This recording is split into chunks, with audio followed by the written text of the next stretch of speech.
Hello friend, आप देख रहे हो हमारा चैनल ग्रो बुक्स। तो आज हम फिर से एक नई बुक लाए हैं जिस बुक का नाम है एजुकेटेड। इसका मतलब एक मेमोयर। इनका लेखक का नाम है तारा वेस्टवर। तो चलिए बुक को आपको दो लफ्ज़ों में बताते हैं। एजुकेटेड 2018 तारा वेस्टवर का एक संस्मरण है, जो एक अमेरिकन मोमो परिवार में पली बड़ी। कभी स्कूल न जाने के बावजूद भी उन्होंने दुनिया के प्रसिद्ध विश्वविद्यालय कैम्ब्रिज यूनिवर्सिटी से पीएचडी की डिग्री प्राप्त की। हालांकि तारा को अपने शैक्षणिक सपनों को पाने की खातिर कड़ी मशक्कत करनी पड़ी और बदकिस्मती से उन्होंने अपना परिवार भी इस संघर्ष में खो दिया। यह बुक किसके लिए है?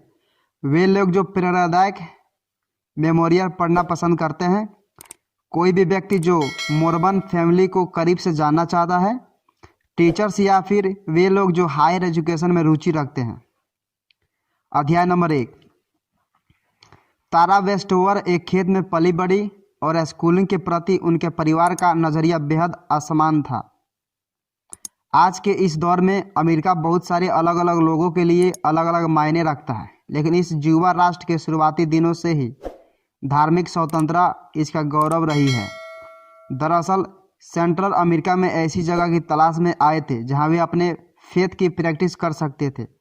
इस वजह से आज भी कई अमेरिकन अपने बच्चों को घर में पढ़ाते हैं, खेतों और कम्युनिटीज में रहते हैं और खुद को मेनस्ट्रीम कल्चर से दूर रखते हैं।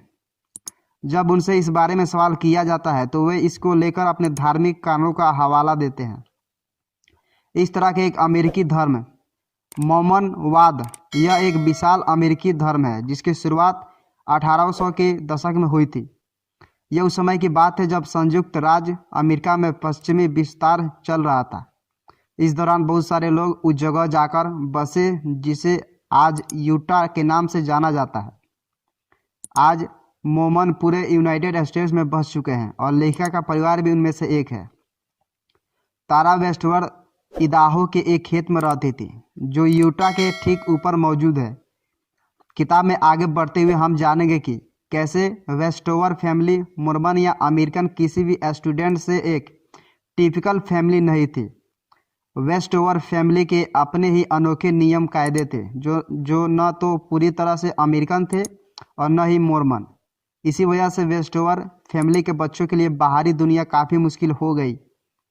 वेस्टवर फैमिली के बहुत सारे बच्चों को तो काफ़ी बाद में एडल्ट होने के बाद पता चला कि उनका परिवार दूसरे अमेरिकी परिवारों से कितना ज़्यादा अलग था। तारा वेस्टवर की कहानी जिक्र करना काफ़ी ज़रूरी है क्योंकि न सिर्फ उनके पिता की खराब सोच के चुंगल से खुद को बाहर निकाला, बल्कि वह खुद के दम पर खड़ी हुई और अपने सपनों को लिया और उन्हें पूरा किया।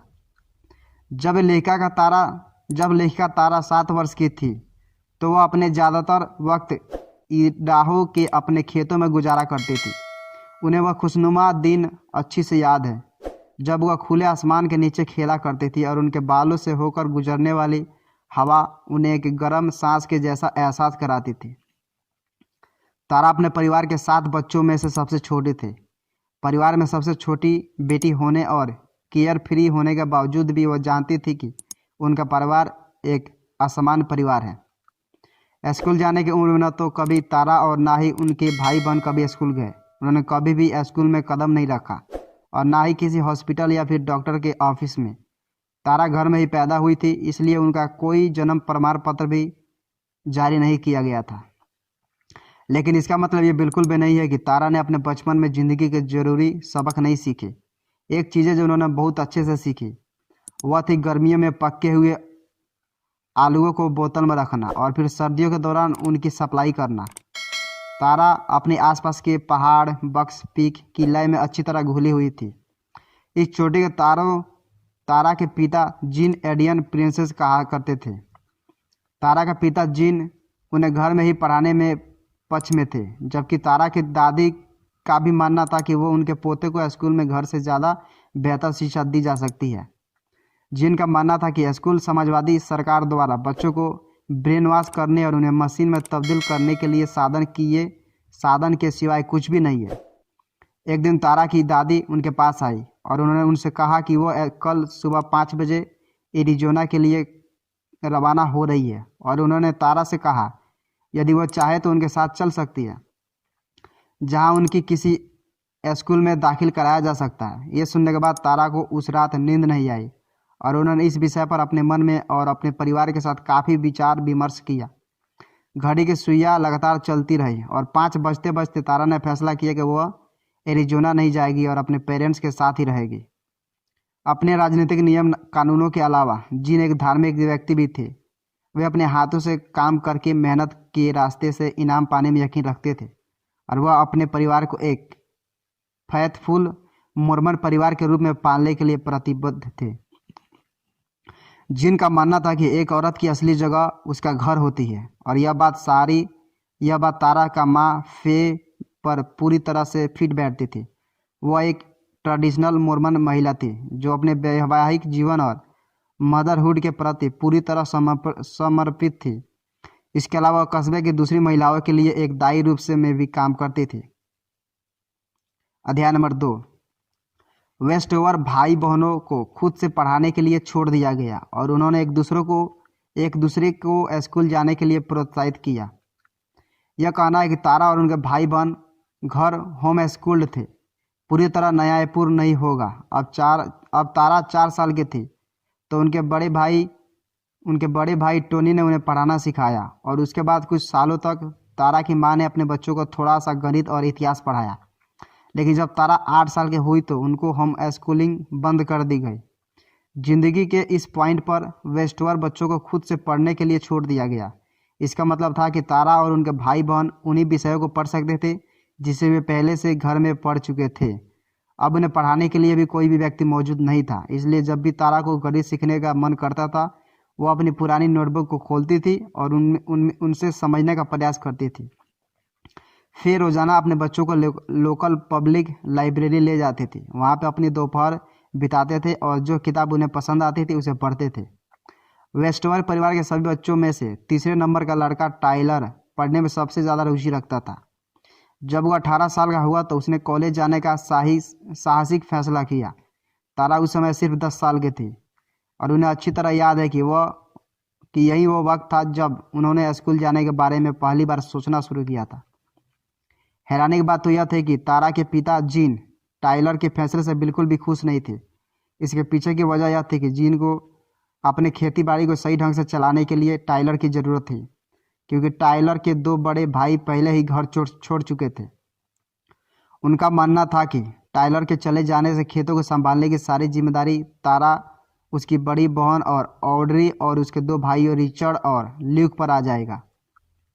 कॉलेज जाने के विरोध में जीन का एक और आर्ग्यूमेंट यह था कि कॉलेज टाइलर को कोई ऐसी प्रैक्टिकल स्किल नहीं सिखाएगी जिससे वह अपने परिवार को पेट पाल सके।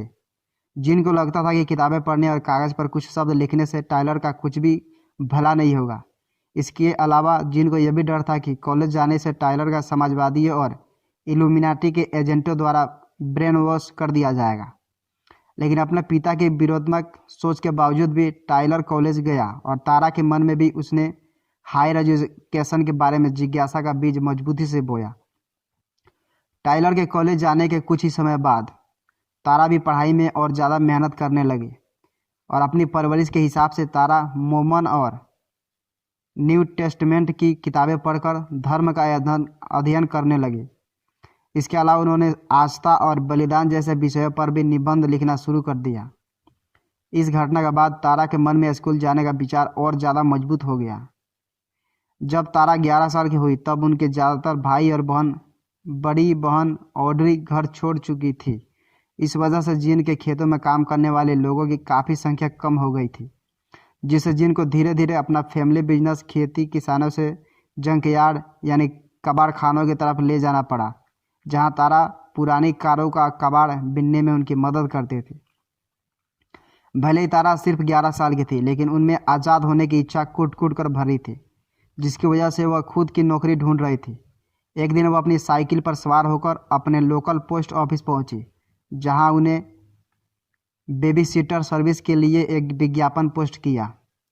तारा को जॉब मिलने में बहुत ज़्यादा समय नहीं लगा। अब तारा सोमवार से शुक्रवार और सुबह 8 बजे से दोपहर तक अपने बेबी सिटिंग बिजनेस में व्यस्त रहती थी। हालांकि इससे वह बहुत ज़्यादा तो नहीं कमा रही थी, लेकिन खुशकिस्मती से अब उनके पास पहले से काफ़ी ज़्यादा पैसा था। लेकिन बच्चों को देखभाल का उनका यह बिजनेस उन्हें सिर्फ पैसा ही नहीं देता, बल्कि यह काम तारा के लिए बाहरी दुनिया के संपर्क में आने का भी एक अच्छा तरीका भी था। एक ऐसी जगह थी जहाँ से उन्हें बहुत सारी चीज़ें सीखने को मिल रही थी। जल्द ही उन्होंने एक लोकल थिएटर में सिंगिंग और डांस क्लास लेना शुरू कर दी।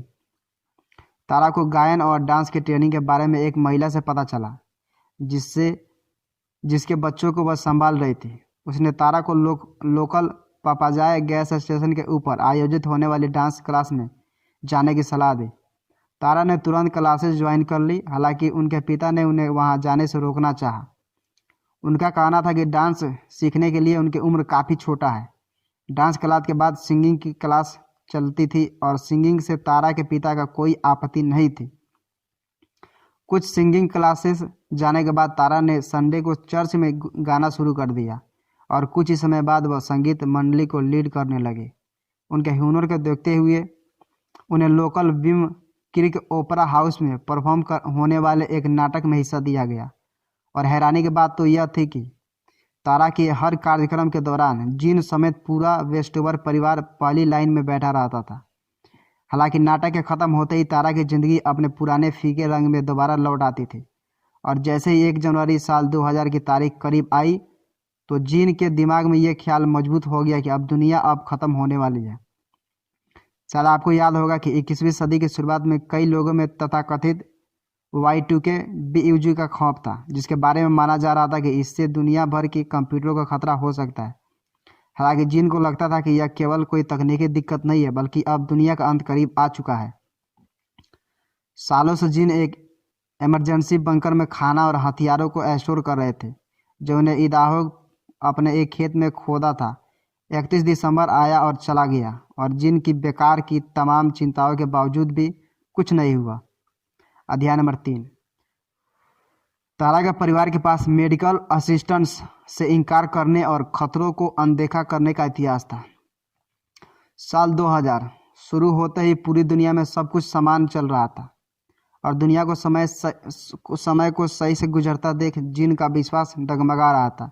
इसलिए वेस्टोवर परिवार ने एरिज़ोना में दादी के पास ट्रिप पर निकलने का मन बना लिया। यह ऐसा समय था जब लग रहा था कि जैसे उनके शरीर में नई जान आ रही है। हालांकि खराब मौसम की चपेट में आने की वजह से जिस गाड़ी में वो सफ़र कर रहे थे वह दुर्घटनाग्रस्त होकर दूर खेत में जाकर गिरी। किसी ने भी सीट बेल्ट नहीं पहना था, फिर भी सब लोग बच गए। हालांकि इस दौरान तारा अपना होश खो बैठी थी। इस घटना के दौरान घटना स्थल पर मौजूद लोगों ने वहां आकर उनकी मदद की। हालांकि तारा को यह ठीक से याद नहीं है कि वह घर कैसे पहुंचे, लेकिन यह बखूबी जानते थे कि इस तरह की स्थितियों में भी उनका परिवार कभी भी मेडिकल सहायता या अस्पताल की देखभाल स्वीकार नहीं करेगा, और उन्होंने किया भी ऐसा ही। इस घटना के बाद भी तारा के शरीर में दर्द था, उसकी गर्दन को काफ़ी नुकसान पहुंचा था। हैरानी की बात तो यह थी कि ऐसी स्थिति में भी उनका परिवार उसके इलाज के लिए सिर्फ आयुर्वेदिक दवाइयों एवं घरेलू तरीके से उपचार कर रहा था। आपको बता दें, उसके परिवार की यह कोई पहली कार दुर्घटना नहीं थी। इससे पहले भी जब उनका परिवार अरिजोना से वापस लौट रहा था तो गाड़ी में बैठे बैठे तारा के बड़े भाई की आंख लग गई, जिससे उनका परिवार ट्रैक्टर से होने वाली एक बड़ी टक्कर से बाल बाल बच पाया। इस बार भी किसी ने गाड़ी में सीट बेल्ट नहीं पहनी थी और किसी की भी मौत नहीं हुई। इस घटना से उनके परिवार के कई सदस्यों को काफ़ी नुकसान पहुंचा, जिससे उसके माँ फिया भी शामिल थी। उनके चेहरे को वापस ठीक होने में काफ़ी समय लगा।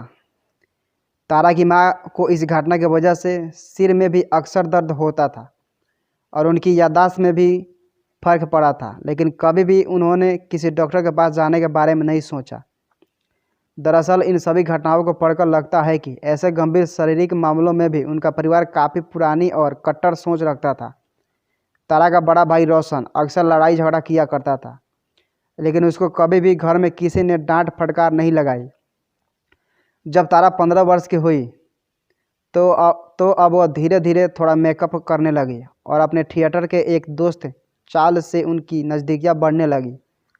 एक रात की बात है, तारा लेटी हुई थी, तभी उनका भाई सवान आकर उससे बोला, उसके बाल पकड़ लेता है और उन्हें खींचते हुए कमरे से बाहर ले जाता है और उन पर वेश्या होने का आरोप लगाता है।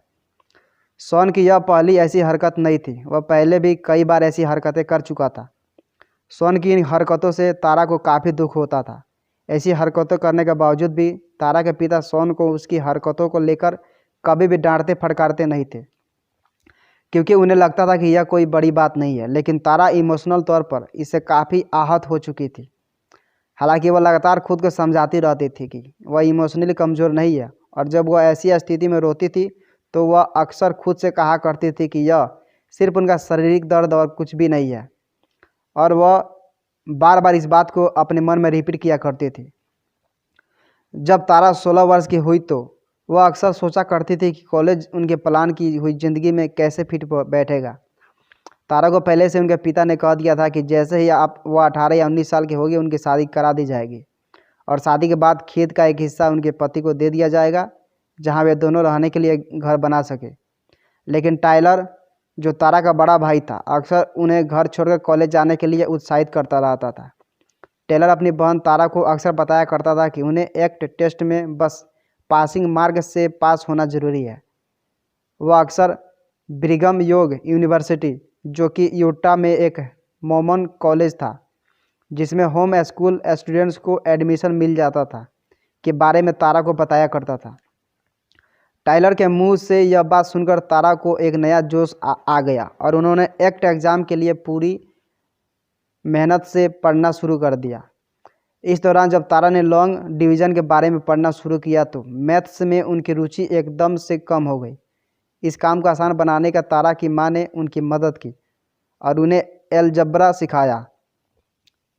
हालांकि एक बार जब वह सीख गई कि अलजब्रा में नंबर्स की जगह पर लेटर्स का इस्तेमाल किया जा सकता है, तो वह मैथ के बेसिक सवालों को सही ढंग से करने के योग्य हो गई। तारा को इसके दौरान एक्ट पास करने में 2 अटैम्प्ट्स लगे थे, लेकिन आखिरकार वह उस स्कोर तक पहुंच गई जिसकी उन्हें ज़रूरत थी। पहले अटैम्प्ट की परीक्षा के दिन तारा काफ़ी नर्वस फील कर रही थी, क्योंकि यह उनका पहला स्टूडेंट्स टेस्ट था। पेपर की एक रात पहले तारा को नींद नहीं आई, जिसकी वजह से उनके सिर्फ 22 मार्क्स आ पाए, जबकि BYC में एडमिशन के लिए 27 मार्क स्कोर करना जरूरी था। एक बार फिर से तारा ने अपनी पढ़ाई पर ध्यान लगाना शुरू कर दिया और एक बार फिर से एग्ज़ाम दिया, और इस बार 28 मार्क्स लाकर उन्होंने अपने लक्ष्य को हासिल किया। अब कॉलेज में दाखिल के लिए तारा ने अपनी एप्लीकेशन और मार्क्स को भेज दिया, और कुछ ही हफ्तों में तारा कॉलेज को एडमिशन की सूचना मिल गई। हालांकि आपको बता दें कि तारा के पिता के लिए तारा का कॉलेज में एडमिशन का अच्छी खबर नहीं थी, और उनका यहाँ तक कहना था कि भगवान ने उन्हें पर्सनली कहा है कि तारा के लिए कॉलेज जाने का निर्णय लकी नहीं है। वह दूसरी तरफ तारा की माँ तारा को कॉलेज की शिक्षा के लिए हिम्मत दे रही थी, और बस 3 दिन बाद उनका 17वां बर्थडे भी आने वाला था। तारा की माँ ने खुद अपनी बेटी को कॉलेज में एडमिशन दिलवाया। अध्याय नंबर 4। कॉलेज में आने के बाद तारा को अकेलेपन का एहसास हुआ और उनका पढ़ाई में मन नहीं लगा। जब तारा प्रोवो यूटा में शिफ्ट हुई तो उन्होंने अपने घर से ज़्यादा सामान अपने साथ नहीं लाया। यूटा जाते समय वो अपने साथ सिर्फ बोतल और कपड़ों से भरा बैग ले आई।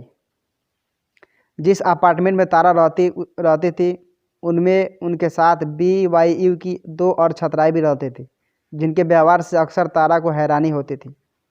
पहली रूममेट जिसमें तारा मिली थी उसका नाम था शेनोन। जब तारा ने शेनोन को पहली बार देखा था तो उसको पिंक पजामा बॉटम के साथ एक स्पेगेटी टॉप पहन रखा था, जिसने कंधों को छोड़कर उसके पूरे बदन को ढक रखा था। लेकिन जैसे ही शेनोन पीछे मुड़ी तो उसके पैंट्स पर जूसी शब्द लिखा देखकर तारा बेहद हैरान हो गई, जिसकी वजह से उन्होंने कमरे में शेनोन से पूरी दूरी बनाना शुरू कर दी। जब तारा अपनी दूसरी रूममेट मैरी से मिली तो उन्होंने लगा कि वह शेनोन के जैसा नहीं है। लेकिन जब मैरी सब्बात के दिन शॉपिंग करने गई तो उसने पवित्र नियमों के बेहद बुरे तरीके से धज्जियाँ उड़ाई। शॉपिंग से वापस लौटकर मैरी ने फ्रिज में इतना सारा फूड्स ठूसा जो करीब 1 हफ्ते तक चल सकता था। मैरी का यह कारनामा तारा को एक बार फिर अपने कमरे में भागने के लिए पर्याप्त था। शैनन और मैरी के साथ रहते हुए तारा को यह एहसास हुआ कि उनके और बाकी दुनिया के बीच बहुत ज़्यादा अंतर है, और प्रोफेसर ने उसकी इस फीलिंग को और ज़्यादा बढ़ा दिया, क्योंकि वह शहर दिन भर शोरगुल से भरा रहता था, जिसे तारा को शांति का एक पल भी नहीं मिला पाता था। जब तारा ने कॉलेज जाने के लिए पहली बार बस पकड़ी तो वह गलती से उस बस में बैठ गई जो कहीं और जा रही थी। तारा जैसी एक लड़की के लिए अपनी पुश्तैनी खेती से निकलकर कॉलेज में दाखिला लेना ही अपने आप में एक बहुत बड़ी उपलब्धि थी। लेकिन जैसे ही वह कॉलेज पहुंची और उन्होंने क्लासेज ज्वाइन की तो उसी वक्त उनके लिए चुनौतियों का एक नया दौर शुरू हो गया। कॉलेज में अपने पहले वर्ष उन्होंने इंग्लिश, अमेरिकन हिस्ट्री, संगीत, धर्म और पश्चिमी सभ्यता जैसे विषयों का चुनाव किया। हालांकि पहले वर्ष इन विषयों में केवल फंडामेंटल बातें पढ़ाई जा रही थी, लेकिन फिर भी इन सभी विषयों की पढ़ाई तारा के सर के ऊपर से होकर जा रही थी। तारा की किताबें कठिन शब्दों से जैसे क्यूबिक, होमेंशियम और स्कॉटिश एनलिस्टमेंट से भरी रहती थी। तारा को ये शब्द ब्लैक होल के जैसे दिखते थे, जो अपने आसपास के सरल शब्दों को भी निगल जाते थे। इस तरह तारा कुछ खोई खोई सी रहने लगी और धीरे धीरे एक नॉलेज वैक्यूम में फंसती चली गई। पश्चिमी सभ्यता यानी वेस्टर्न सिविलाइजेशन की क्लास काफ़ी कठिन थी। तारा ने एक बार टीचर को एक शब्द का मतलब समझाने को बोला, जिसे उन्होंने किताब और अपनी ज़िंदगी में भी पहली बार देखा था। तारा के सवाल पूछते ही पूरी क्लास चुप हो गई और स्टूडेंट्स उन्हें हैरानी भरी निगाहों से देखने लगे। तारा ने जो सवाल पूछा था वो होलोकास्ट का मतलब क्या होता है। BYU में तारा के पहले टेस्ट का नतीजा अच्छा नहीं रहा, लेकिन इससे वह निराश नहीं हुई। उन्होंने अपनी पढ़ाई जारी रखी और पहले सेमेस्टर के अंत तक उन्होंने खुद को एक काफ़ी अच्छी स्थिति में खड़ा कर दिया। हालांकि पश्चिमी सभ्यता के विषय में अभी भी उनकी स्थिति बहुत ज़्यादा अच्छी नहीं थी। स्वास्थ्य और पैसों की दिक्कत के कारण तारा को मदद मांगने की कला सीखनी पड़ी। अपने पहले सेमेस्टर की छुट्टियों के दौरान तारा वापस अपने घर इदाहो गई, जहां अपने पिता के साथ कूड़ा बीनने के अलावा उनके पास काम का कोई दूसरा विकल्प नहीं था। दुर्भाग्य से एक सुबह जब बिस्तर से उठी तो उनका कान में बहुत तेज दर्द हुआ, लेकिन यह दर्द तारा के लिए एक वरदान साबित हुआ, क्योंकि इस दर्द ने ही तारा को सिखाया कि कुछ परेशानियों को दूसरे की मदद लेकर आसानी से रोका जा सकता है।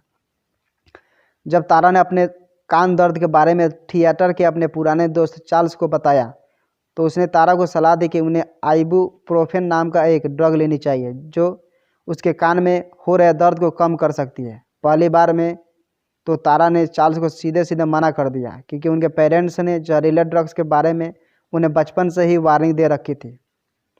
वेस्टवर्ड परिवार में जब भी कोई बच्चा बीमार पड़ता था तो उसे सबसे हाई दवाई दी जाती थी, सबसे हार्ड दवाई दी जाती थी, वो थी पौधे के रस को पीने के साथ मिलाकर देना। हालांकि इस दवाई से कभी भी तबीयत सही नहीं होती थी।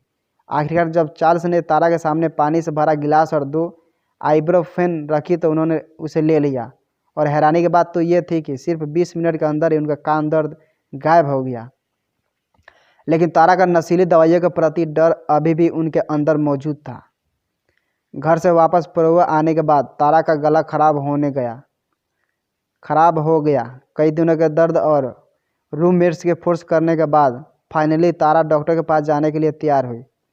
तारा डॉक्टर के पास अकेली नहीं गई, वो अपने साथी अपने दोनों रूममेट्स को लेकर गई, क्योंकि उन्हें नहीं पता था कि डॉक्टर से कैसे मिला जाता है, क्योंकि वह इससे पहले कभी भी डॉक्टर के पास नहीं गई थी।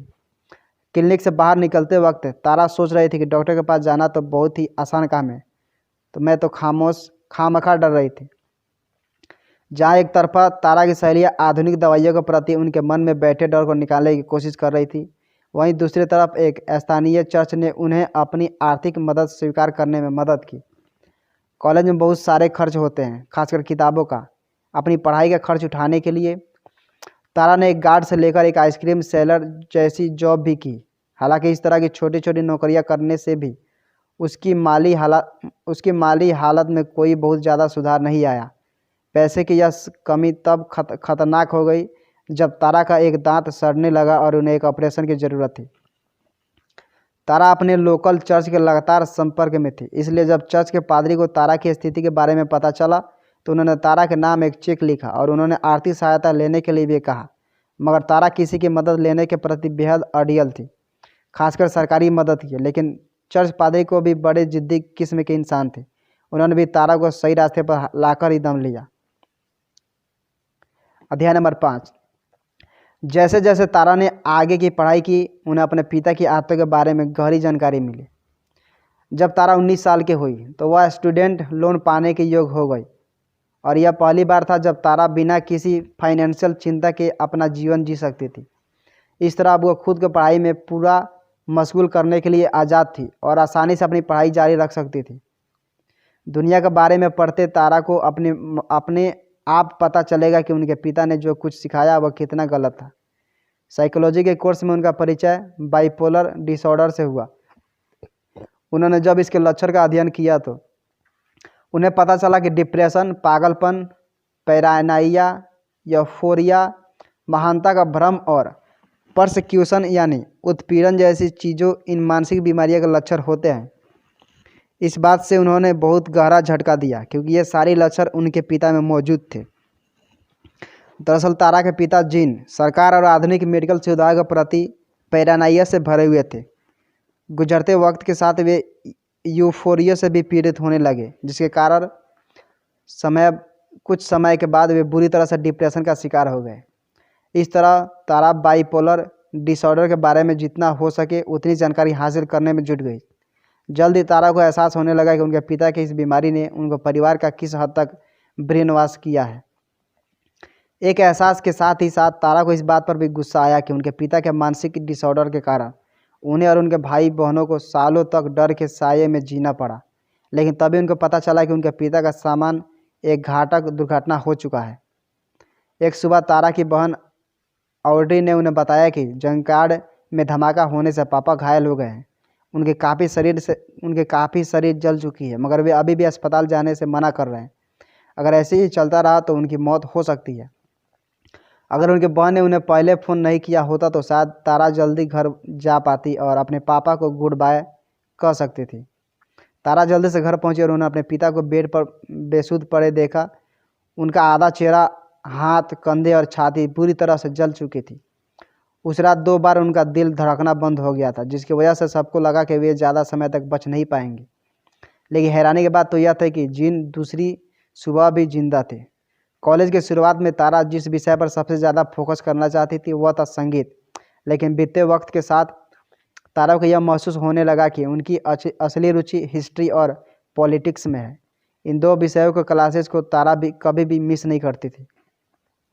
हिस्ट्री और पॉलिटिक्स में तारा की गहरी को देखते हुए एक बार उनके प्रोफेसर ने उसे पूछा कि तुमने कभी कैम्ब्रिज के बारे में सुना है?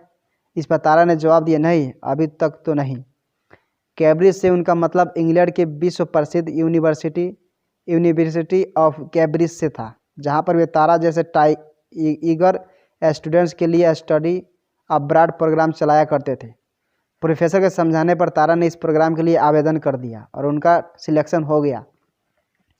इसके बाद उन्होंने अपना बैग पैक किया और प्रतिष्ठित किंग्स कॉलेज के लिए निकल गई। इदाहो के एक घर में पढ़ी लिखी लड़की के लिए ये एक बहुत बड़ी बात थी। किंग्स कॉलेज के सदियों पुराने लेकिन शानदार कैंपस के देखकर अभिभूत हो गई।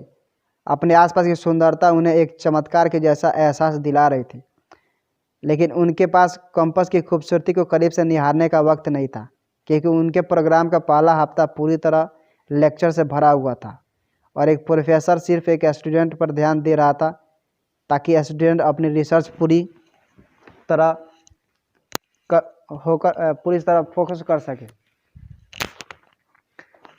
तारा जिस प्रोफेसर के अंडर में रिसर्च कर रही थी उनका नाम था जोनाथन स्टेनबर्ग, जो बेहद जाने माने हॉलोकॉस्ट एक्सपर्ट थे। जोनाथन तारा के पेपर पर लिखे हर शब्द, हर कॉमा को गहराई से निरीक्षण करते थे। उनका कहना था कि कमज़ोर शब्दों से कमज़ोर आइडियाज़ का निर्माण होता है, इसलिए वे तारा के लेखन पर गहराई से ध्यान देते थे। तारा ने जब अपनी आखिरी पेपर प्रोफेसर जोनाथन को हैंडओवर किया तो उनकी सख्त मिजाजी और तेज़ नज़रों को देखकर उन्हें उम्मीद थी कि रिजल्ट बहुत बेकार रहेगा। लेकिन जब नतीजा आया तो तारा बेहद खुश हो गई, क्योंकि प्रोफेसर ने उनके पेपर की सिर्फ और सिर्फ तारीफ़ ही की थी। यहाँ तक कि उन्होंने तारा से ये भी कहा कि कैम्ब्रिज में उनके 30 साल के कार्यकाल में उन्होंने बेहद कम पेपर ऐसे देखे हैं जो तुम्हारे काम से बेहतर हो। यही नहीं, प्रोफेसर ने तारा को यह भरोसा दिलाया कि समय आने पर वह कोशिश करेंगे कि तारा को उसकी पसंद का कॉलेज मिले जिसमें वो आगे रिसर्च करना चाहेगी। तारा ने कभी नहीं सोचा था कि एक कैम्ब्रिज प्रोफेसर ने उन्हें इतनी प्रशंसा मिलेगी। अब वह बहुत खुश थे। प्रोफेसर ने तारा से अपना वादा पूरा किया। जैसे ही तारा ने BYC से अपनी पढ़ाई पूरी की तो प्रोफेसर ने उसकी आगे की पढ़ाई के लिए स्कॉलरशिप अप्रूव करा दी। इस बार तारा को जो कॉलेज मिला था वह था कैम्ब्रिज यूनिवर्सिटी और ट्रिनिटी कॉलेज। प्रोफेसर एस्टेनबर्ग की सिफारिश से तारा गेट्स की कैम्ब्रिज स्कॉलरशिप जीतने वाली BYC की तीसरी स्टूडेंट बन गई, जिससे उन्हें कॉलेज की फीस नहीं देनी पड़ी और उनकी रिसर्च का खर्च ट्रिनिटी कॉलेज ही उठाने लगा।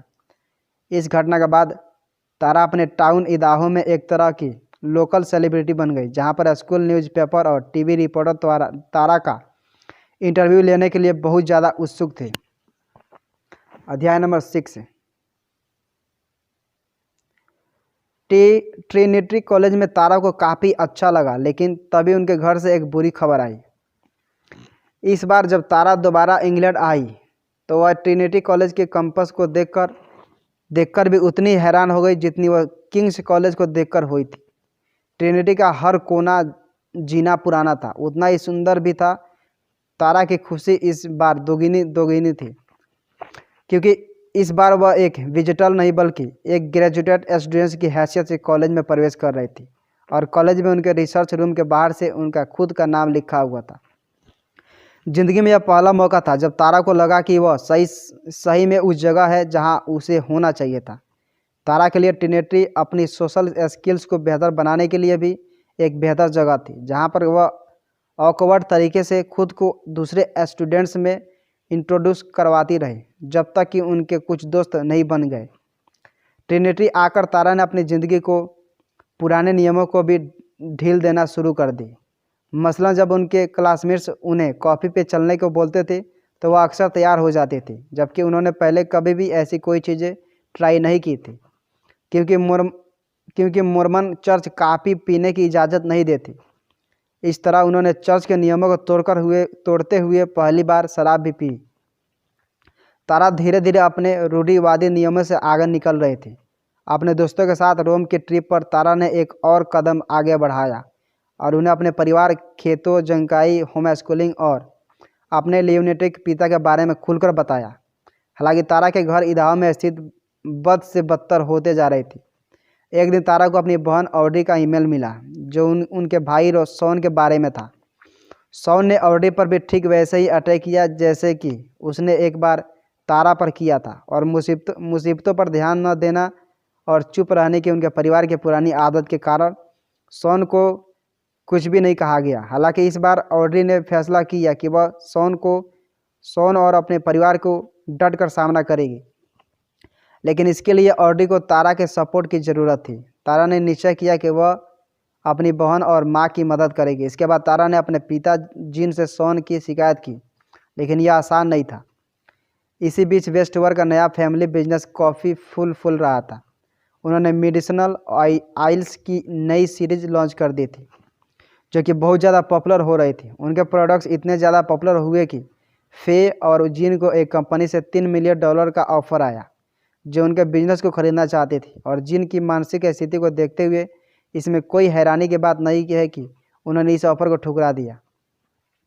तारा ट्रिनिटी कॉलेज में लगातार अपनी रिसर्च में बेहतर होती जा रही थी। अब वो फेमिनिज्म की गहन अध्ययन कर रही थी।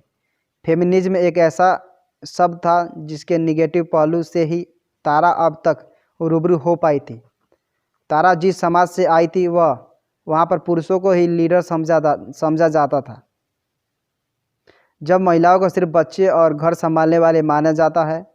लेकिन अब तारा विचारों की एक नई दुनिया से रूबरू हो चुकी थी।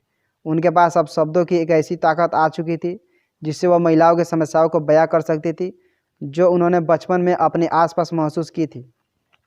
साथ ही साथ तारा मोर्मनवाद की भी जांच पड़ताल कर रही थी। हालांकि उनके इसकी पड़ताल एकेडमी यानी शैक्षिक रूप से करने का फैसला किया, दूसरे शब्द में कहे तो वह मरणवाद को एक धार्मिक दृष्टिकोण के बजाय वैचारिक दृष्टिकोण में स्टडी कर रहे थे, जिसकी वजह से वह मोर्मनवाद का गहराई से अध्ययन कर पाई। उनकी स्टडी का नतीजा भी सकारात्मक रहा। एक ब्रेक के दौरान जब वो अपने घर इदाहो पर थी तो उन्हें पता चला कि पीएचडी के लिए उनका चयन कैम्ब्रिज में हो चुका है। हालांकि इदाहो में अभी तनाव की स्थिति थी। शॉन तारा और ऑड्री को खुलेआम डरा धमका रहा था और उनके घर वाले भी इस मामले में कुछ ज़्यादा बोलने को तैयार नहीं थे। शॉन ने तारा से कहा कि ऑड्री को वह कभी भी गोली से उड़ा सकता है। जब तारा ने शॉन की शिकायत अपने पिता जिन से की तो उनके तारा से सबूत लाने को कहा। आखिरकार तारा अपने माता पिता और शॉन को एक साथ बिठाने में कामयाब हो गई, लेकिन इस मौके का फ़ायदा उठाकर शॉन ने तारा के हाथ पर चाकू से वार कर दिया, जिससे उसकी धमकी को और ज़्यादा मजबूती मिली। इस घटना के बाद जिन ने भगवान और उनकी शिक्षाओं के बारे में 2 घंटे का लेक्चर दिया, जिसके अंत में शॉन और तारा दोनों आपस में गले मिले। जब तारा कैम्ब्रिज वापस पहुंची तो शॉन ने उन्हें फ़ोन किया और दोबारा उसे जान से मारने की धमकी दी। तारा ने एक बार फिर इसकी शिकायत जिन से की, लेकिन उन्होंने एक बार फिर सबूत की मांग की और फेन ने भी हाथ खड़े कर दिए। उनके पेरेंट्स को लगता था कि तारा को शॉन की शिकायत करना बंद कर देनी चाहिए, क्योंकि इससे उनके परिवार को ही नुकसान पहुंच रहा है। वो हमेशा अपने बेटे शॉन को अपनी बेटियों से ज़्यादा प्राथमिकता दिया करते थे। अध्याय नंबर 7। अपनी डॉक्टरेट की डिग्री प्राप्त करने के लिए तारा को एक गलत फैसला लेना पड़ा। अपने पीएचडी रिसर्च के दौरान तारा को एक विजिटिंग फेलो के तौर पर हार्वर्ड यूनिवर्सिटी जाने का मौका मिला, लेकिन इस शानदार मौके पर उनकी खुशी फीकी पड़ गई। उनके पेरेंट्स को उन्हें हार्वर्ड आने की भनक लग चुकी थी, जिसके बाद उन्होंने तारा को एक ईमेल भेजा जिसमें लिखा था कि उन्होंने हार्वर्ड को टिकट्स बुक कर ली है और वे जल्द ही हार्वर्ड आने वाले हैं। यही नहीं, उसके कमरे में भी कुछ दिन ठहरने वाले थे। यह तारा को कंट्रोल कराने का उनकी आखिरी कोशिश साबित हुई और इससे उन्हें इस बात का एहसास हो गया कि तारा अब उनसे दबने वाली नहीं है। तारा के पिता ने उन्हें 2 विकल्प दिए। पहला कि वह वास्तविकता की उनके परिभाषा को स्वीकार करे या फिर उनके परिवार के लिए एक दुश्मन के रूप में जानी जाए। जीना का कहना था कि यह संदेश उनका नहीं बल्कि भगवान का है, जिसके अनुसार तारा को ल्यूसीफायर के द्वारा चुना गया और वे अब उन्हें प्रीस्टेड ब्लेसिंग देना चाहते थे। मोर्मनवाद में ये एक ख़ास तरह की ब्लेसिंग होती है जिसे बस कुछ लोग प्रीस्टहुड के परफॉर्मर कर पाते हैं। प्रीस्टहुड ब्लेसिंग जिस इंसान को प्राप्त होती है उसे बीमारी लोगों को ठीक करने और बुरी आत्माओं को भगाने की ताकत आ जाती है। एक बार फिर जिन का महानता का भ्रम वापस आ चुका था और उसने तारा से कहा कि अगर वह शुद्ध होना चाहती है तो उसे स्वीकार करना होगा। इसका मतलब था कि तारा को यह भी स्वीकार करना होगा कि शॉन अब ठीक हो चुका है और उसे उसके हिंसक कारनामों और धमकियों को भूलना होगा। उनके पेरेंट्स के अनुसार अगर तारा इस बात को स्वीकार नहीं करती तो इसका मतलब यह होगा कि वह प्रेत आत्माओं के साये में है। स्थिति को बद से बदतर बनने के लिए उनके पेरेंट्स ने उन्हें बताया कि ऑड्री भी अपने पिता की ब्लेगिंग्स को स्वीकार कर चुकी है, जिससे उसके बुरी आत्माओं का साया निकल गया। अब तारा की बारी थी, लेकिन वह इस झूठी हकीकत को स्वीकार करने के लिए कतई तैयार नहीं थी। सच्चे ज्ञान की अपनी यात्रा में वह बहुत आगे निकल चुके थे। अब वह जीने की मानसिक बीमारियों से अच्छे से वाकिफ़ थी और वह जानते थे कि उसे कैसे दूर करना है। साथ ही साथ कट्टरपंथी मानसिकता को कैसे पहचाना जाता है, उनमें इस बात की भी समझ विकसित हो चुकी थी। इतना कुछ जान लेने के बाद भी अपने पिता के पैरानाइड के जाल में फंसना अब तारा के लिए खुद को और अपने ज्ञान को धोखा देने के जैसा हो चुका था। इस स्थिति से तारा के पास 2 विकल्प बचे थे। एक तो वो अपने परिवार को चुने या फिर दूसरा अपनी आज़ादी और शिक्षा को, और उन्होंने वही किया जो वह करना चाहती थी। उन्होंने अपने पेरेंट्स की डिमांड को ठुकरा दिया। तारा ने सही फैसले किया, मगर इसने उनसे काफ़ी कुछ छीन लिया। इस फैसले के बाद वो अपने घरवाले से संपर्क नहीं कर सकती थी, जिससे उनके पास टीवी देखने के सिवाय कोई दूसरा विकल्प शेष नहीं था। अब उनका पढ़ाई करने का भी ज़्यादा मन नहीं होता था। यह उनके लिए एक बड़ा मेंटल ब्रेकडाउन था, जिसकी वजह से उनके पीएचडी डिग्री तक खतरे में पड़ गई थी। तारा ने सोच रखा था कि वह अपने 27वें जन्मदिन से पहले अपनी थीसिस सबमिट कर देगी, लेकिन जैसे दिन करीब आते गए उन्हें एहसास होने लगा कि वह इतनी मेहनत के बाद असफल नहीं होना चाहती। धीरे धीरे ही सही, मगर तारा का ध्यान दोबारा पढ़ाई में लगने लगा और उन्होंने अपनी थीसिस तैयार करने के जल्द ही उसे सबमिट भी कर दिया। आज तारा डॉक्टर तारा वेस्टोबर है। डॉक्टर का टाइटल पाने के लिए तारा ने अपना बहुत कुछ गंवाया। इसके लिए उन्होंने कई सालों तक अपने परिवार से बात नहीं की, लेकिन आज तारा को अपनी उपलब्धि पर गर्व है और उन्हें यह बताते हुए बड़ी खुशी होती है कि आज वह अपने 3 भाइयों, अंकल और आंटी के संपर्क में है। कुल मिलाकर तारा वेस्टोवर एक ऐसे परिवार में जन्मी जहां पर बच्चों को पब्लिक स्कूलिंग नहीं दी जाती थी। स्कूल भेजने के बजाय तारा को अपने पैरानाइड पिता द्वारा घर पर ही पढ़ाया गया, जो धार्मिक कट्टरपंथी होने के साथ ही साथ बाइपोलर डिसऑर्डर से पीड़ित थी। आखिरकार तारा ने अपनी आज़ादी की लड़ाई लड़ी और अपनी शिक्षा पूरी करके डॉक्टर की उपाधि प्राप्त की। तारा ने अपनी पढ़ाई जारी रखने का फैसला लिया, जिसका सीधा सा मतलब था कि अपने पेरेंट्स से रिश्ते कड़वे करना और अपने भाई बहनों से दूर होना, लेकिन एक आज़ाद पक्षी बनने के लिए यह कीमत चुकाना उसकी मजबूरी थी।